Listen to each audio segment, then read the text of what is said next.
All right, guys, so today in front of me from Bardstown Bourbon Company, we have their Chateau De Laubade. This is their second release of the Chateau De Laubade, coming in at 107 proof. This is a blend of two different straight bourbon whiskeys, one of them being a 12-year Kentucky straight bourbon whiskey, the other being a 10-year Tennessee bourbon, and then they were finished in Armagnac casks for 16 months. Definitely excited to get into this one. Does it live up to the hype of the first release, guys? Let's find out right now. So without further ado, let's go.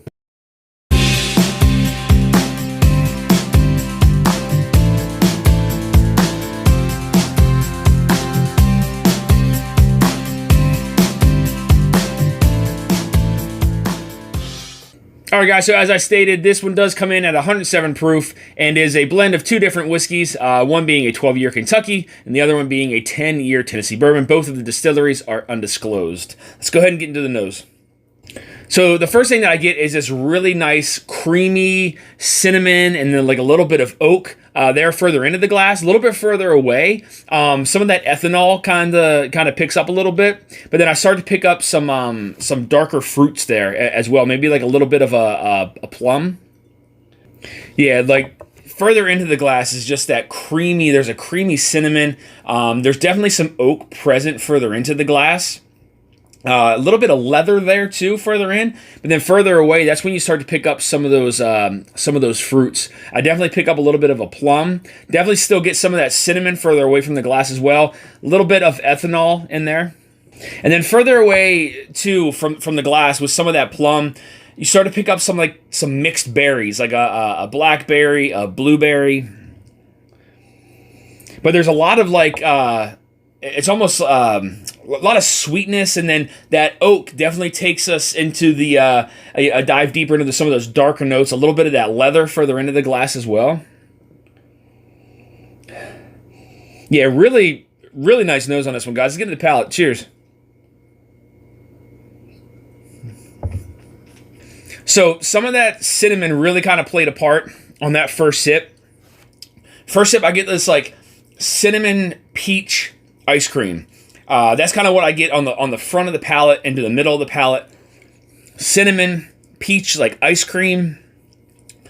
Get a little bit of that oak that's present there, and then there's this like a little bit of rye that comes off there on the center of the palate. Not too much though. It doesn't really offset that sweetness. And then into the finish, I pick up like a golden raisin. Golden raisin kind of flows through, a little bit of cinnamon that kind of flows through from the front into the back.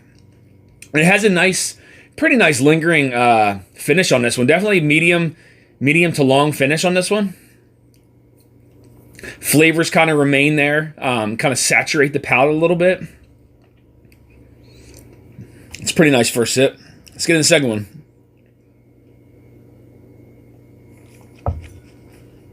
So, front of the palate still, a lot of that sweetness. Cinnamon punches through. Peach ice cream. Middle of the palate changed a little bit there. I pick up like almost like a cinnamon coated, like a hazelnut. Definitely some nuttiness to it. It's more of a unique nutty flavor. Not so much like an almond or like a walnut, but I would say more down like the hazelnut. Like the hazelnut flavor profile. And then into the back, some more of that kind of like mixed berry that I was getting on the nose starts to appear back there with a little bit of that golden raisin through the finish. Some of that cinnamon that kind of still mingles in together as it goes down. Not too much citrus on the palate on that sip. I may get like a hint of some citrus, almost like a little bit of like a lemon like cookie there on the middle of the palate. That's kind of sitting there right now. It's like saturated on the sides of my cheeks, all over the palate. It's nice because it doesn't come off super hot, like profile wise. Like there's not a ton of rye spice on it at all. Fairly mellow with the rye spices. Proof point again is only 107 proof. Like on the nose, there was actually a lot of ethanol there. I was almost thinking it was gonna drink very hot, but that 107 proof is pretty pretty accurate. Really good. Those flavors are really nice. I mean, they're just really just sticking to the sides of my cheeks. Soft palate all over the top of the palate into the finish. Really nice. Let's get to the last sip, guys. Cheers.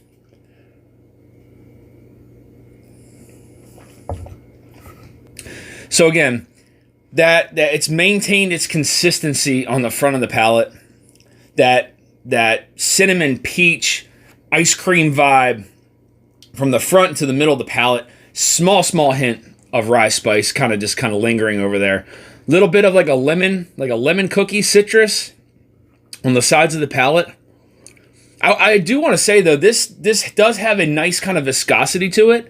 As far as like saturating the palate, it definitely kind of sticks around. It's nice because it almost keeps those flavors. It just like kind of remain all throughout your palate. Like I said, the cheeks, the soft palate, all over the palate into the finish. The end of the finish, that plum there started to appear a little bit with that golden raisin. A little bit of oak too. A little bit of oak starts to pop up in there. A little bit of the tannins.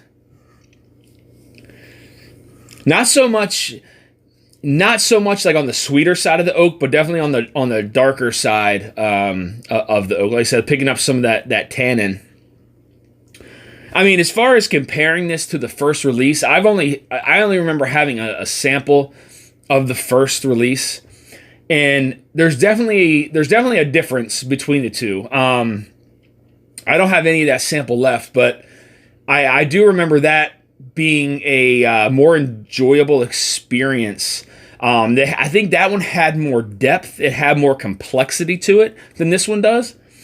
I'm not saying that this one's not like super complex. I mean, it's complex a little bit. Like the flavors evolve a little bit on the palate. They kind of play around, but not to the extent that the first release did. The first release was much darker, a lot more depth, a little more viscous and oily than this one.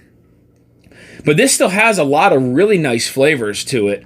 I think those Armagnac casks, again, this was finished for 16 months. And I know the first release was MGP. I don't know what distilleries. I know what one distillery is that they pulled this from was Dickel. But the second Kentucky distillery, I don't know what that is, but definitely a difference between that MGP release for their first release of the Chateau De Laubade and this one. Not that this is bad. This is a great pour. It's a fantastic pour. Tons of great flavors. That Armagnac, you definitely get some of that Armagnac influence. Maybe not so much as that first release, but the Armagnac is definitely present on there. A lot of those different darker fruit notes that appear, that plum, that golden raisin, and even appeared on the nose a little bit. Either way, fantastic release here, guys, by Bardstown Bourbon Company. Before we get into the whiskey score, I do want to give a big shout out to Ron Miles and Brandon over at Bardstown Bourbon Company for helping me secure a bottle of this Chateau De Laubade. All right, guys, so as far as a whiskey score on this one, I would give this a 7-8. I don't think that it's a bunker-worthy bottle. I wouldn't buy one and put it in a bunker. Yes, I wouldn't mind a backup of this because this is a nice sipping whiskey, very flavorful whiskey. But I do think it's worth the price at retail. $165, I think, retail price for this one. That's not too bad of a price. It's not too big of a price gouge. I do think it's worth that, but nothing more than that.